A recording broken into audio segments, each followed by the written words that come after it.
رواية فونيكس. التمهيد 3. وبداية الرواية. فضول يقود للجنون.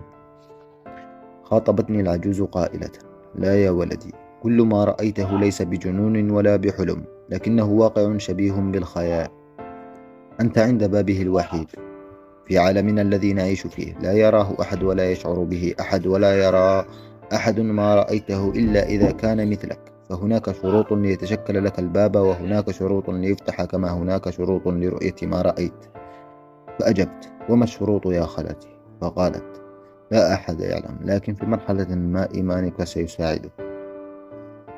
ما زلت لم أفهم، وما زلت أجهل ما أعيشه، لكن تمسكني الفضول لحل هذا اللغز، ورأيت ما يخفيه. وهنا ستبدأ الرحلة. سأقودكم في عالم غريب وأحداث أغرب، فترقبوا. المجريات المفوقة.